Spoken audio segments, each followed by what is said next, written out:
Hey, this is Tony over at Lone Wolf Paintball. Today I'm going to do a little Mythbusters edition on does nitrogen, or nitrous as some newer players like to call it, shoot harder than a standard CO2 tank.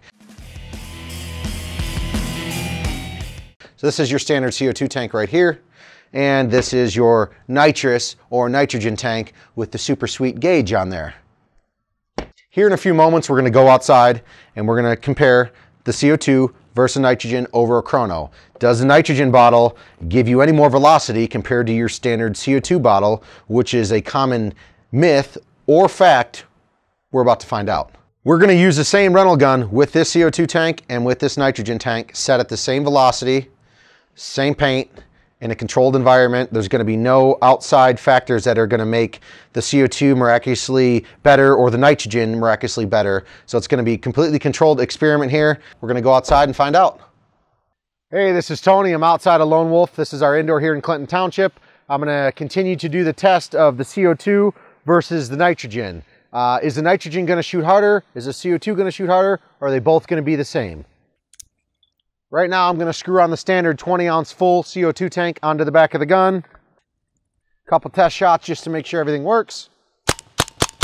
Good to go. I'm going to load this gun up with some paintballs. I'm going to shoot it over here into the woods, and we're going to check the velocity with using the CO2 tank. Safety first, kids. Always make sure you got a barrel cover on the gun pointed in a safe direction away from others.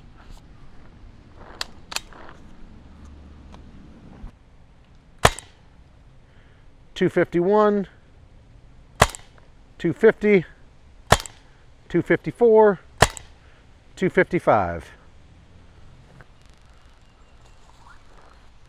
Putting the cover back onto the gun. Now I'm going to unscrew the CO2 tank. Normally you're going to shoot the gun if it was empty full of paintballs, but now I'm going to be a newbie and just unscrew it like this, since there is paint in here and I don't want to discharge it into the barrel cover. All right, now I'm going to screw on the nitrogen or compressed air tank. All right, here we go.